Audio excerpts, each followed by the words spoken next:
Avez-vous déjà entendu parler de la symptothermie? La quoi? La scintigraphie? Non. La symptologie? Non plus. La syntrothermie? Alors là, ça veut juste vraiment rien dire. La symptothermie.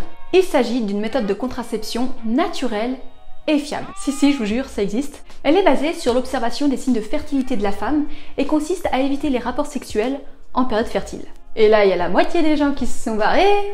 Non, enfin, restez, ça veut pas dire qu'on va plus faire tac-tac du tout, La première chose qu'il faut comprendre, c'est que la femme, elle, n'est fertile en réalité que 1/3 de son cycle, alors que l'homme, lui, est fertile tous les jours. Il produit 100 à 300 millions de spermatozoïdes par jour. Les pauvres. C'est pas de leur faute s'ils sont fatigués après pour passer l'aspirateur. La femme, qui elle ne libère en général qu'un ovule par cycle, petite joueuse va, est donc infertile les 2/3 du temps. Donc si par exemple vous avez un cycle de 30 jours, eh bien ça veut dire que vous avez environ 10 jours où vous pouvez réellement tomber enceinte. Le reste du temps, ce n'est tout simplement pas possible physiologiquement parlant, parce qu'on est soit beaucoup trop éloigné de l'ovulation, soit celle-ci est déjà passée et donc là c'est mort. Parce que si ce n'est pas clair pour vous, la femme n'ovule pas n'importe quand dans son cycle et absolument pas de façon spontanée. Donc une fois la période passée, c'est plus possible. Je vous propose de voir d'abord comment concrètement fonctionne cette méthode, puis ensuite de vous parler de fiabilité et enfin pour qui est adaptée cette méthode. Symptothermie signifie que les symptômes de fertilité sont toujours interprétés en fonction de la courbe des températures. Donc oui, ça veut dire que l'un des signes observés, c'est la courbe des températures basales. C'est-à-dire la température au repos, avec un thermomètre adapté, plutôt le matin au réveil, mais ça s'adapte aussi pour les personnes qui travaillent de nuit, donc pas de panique. Ah mais c'est la méthode des températures alors? Alors non, puisque en symptothermie on observe plusieurs signes de fertilité, ce qui fait qu'elle est bien plus fiable que juste la méthode des températures, où il n'y a justement qu'un seul signe pris en compte.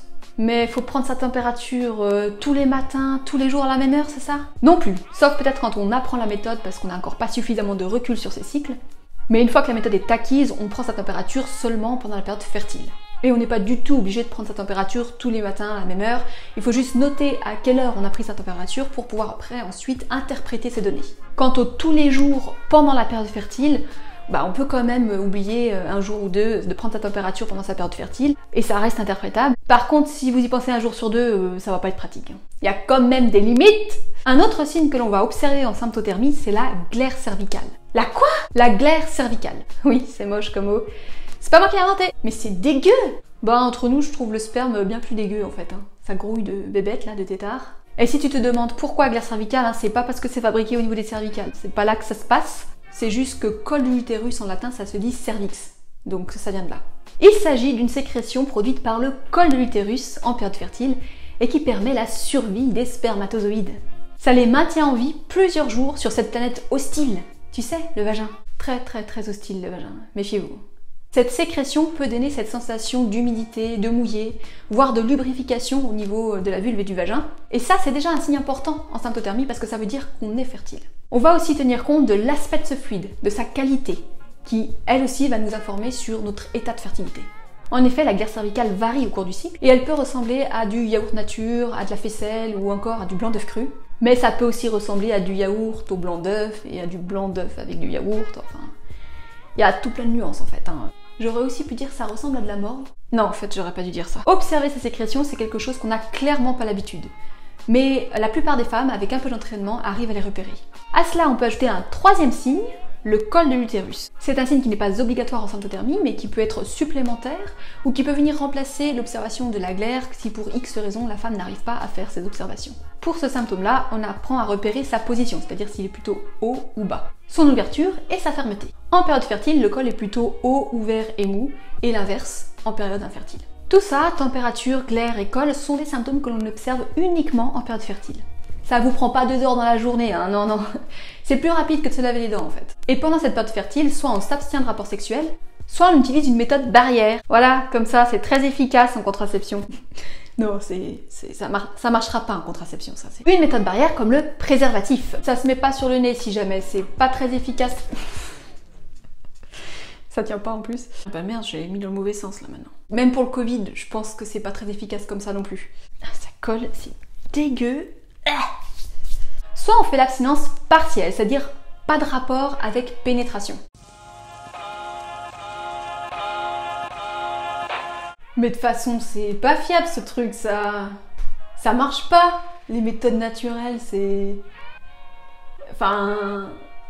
J'ai pas d'argument en fait.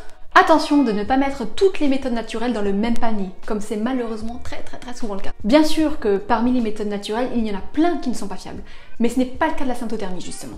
La symptothermie, ou plutôt les symptothermies, puisqu'il existe plusieurs écoles, ont été étudiées scientifiquement et leur fiabilité a été mesurée. Elles ont donc un indice de Pearl. L'indice de Pearl, c'est une façon d'évaluer l'efficacité d'une méthode contraceptive à l'aide du calcul suivant. Le nombre de grossesses non planifiées divisé par le nombre de femmes, multiplié par le nombre de mois d'utilisation de la méthode, le tout multiplié par 1200. C'était chiant, hein? T'as rien compris? Alors attends, je traduis. En fait, on prend un certain nombre de femmes qui sont tenues d'utiliser la méthode pendant une année. Évidemment, plus le nombre de femmes qui participent à l'étude sera élevé, plus le résultat sera valable. Et à la fin de l'année, on va compter le nombre de grossesses non planifiées et on va ramener tout ça à un pourcentage. Par exemple, si on prend au hasard l'indice de Pearl de la pilule, il est à 0,3%. Ça, c'est l'indice de Pearl corrigé.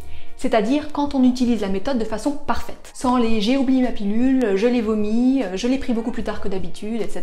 Autrement dit, sur 1000 femmes qui prennent la pilule, 3 tomberont enceintes au bout d'un an, malgré une utilisation correcte. L'indice de Pearl réel, c'est-à-dire quand on garde les erreurs d'utilisation de la méthode, pour la pilule, il est entre 3 et 8% selon les études. Donc sur 1000 femmes, 30 à 80 tomberont enceintes chaque année sous pilule.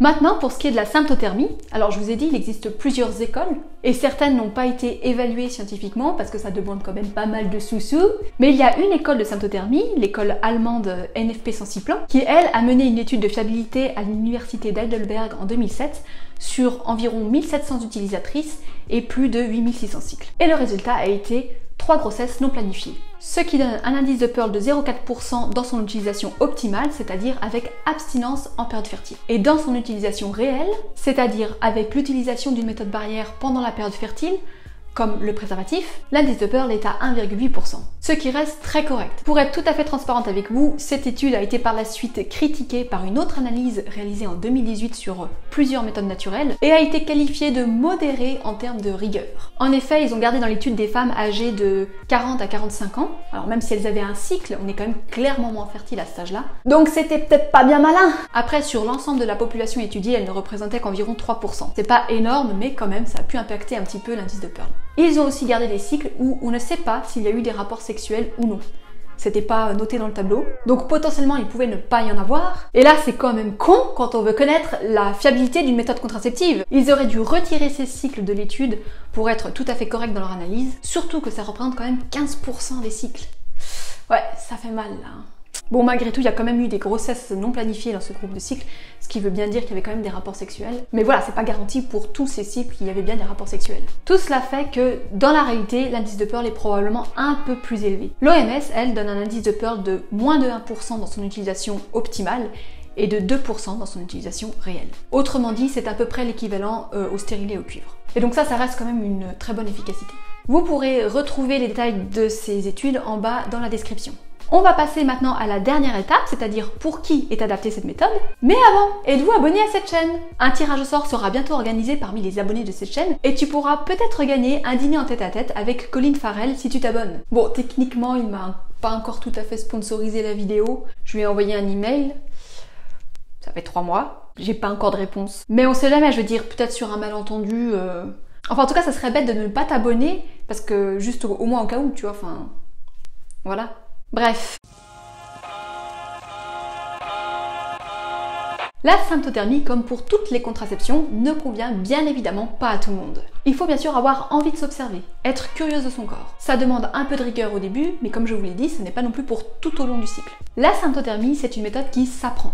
C'est clairement pas aussi simple que d'avaler un comprimé. Il y a donc un temps d'apprentissage entre le moment où vous vous observez et le moment où vous interprétez vos données. Et ça va prendre entre 3 et 6 cycles en moyenne pour être tout à fait à l'aise et autonome dans ces observations.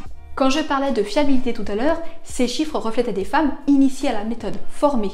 Ça ne représente pas du tout des femmes en autodidacte. Par contre, une fois acquise, cette méthode est vraiment très simple. C'est un peu comme apprendre à conduire. Au départ, on a l'impression que c'est très compliqué, puis un jour on est en pilote automatique et ça ne demande plus aucun effort. Et bien la symptothermie, c'est un peu ça aussi. Pour pratiquer la symptothermie, il faut savoir lire et écrire. Et oui, il faut noter toutes ces observations dans un cyclographe.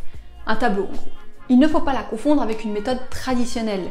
Ça n'a rien à voir. La symptothermie ne convient pas non plus aux personnes avec une hygiène de vie désastreuse. Si tu consommes de la drogue et que tu te peintes régulièrement, c'est-à-dire au moins une fois par semaine, bah ça va perturber tes signes de fertilité et du coup tu pourras pas utiliser la méthode. À part ça, la méthode est compatible avec les cycles irréguliers, que vous soyez jeune ou moins jeune, avec le syndrome des ovaires polykystiques, pendant l'allaitement. Tout ce qu'il faut, c'est se former à la méthode et faire ses observations. Plus qu'une méthode de contraception, la symptothermie peut aussi aider les couples à concevoir, puisque bien sûr on repère la période fertile, donc ça peut s'utiliser dans les deux sens. Cette méthode est aussi utile si on souhaite tout simplement mieux se connaître son équilibre hormonal, si on ovule, tout ça.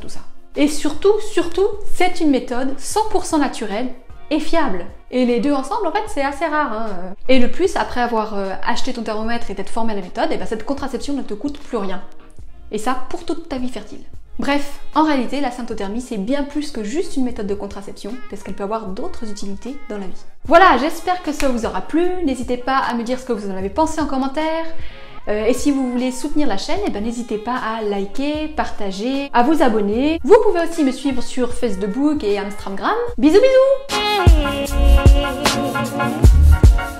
La syntrologie, la symptologie, la sympapermie. La sympathermie? C'est bien la sympathermie. Ouais, c'est super. Ah, ça fait envie.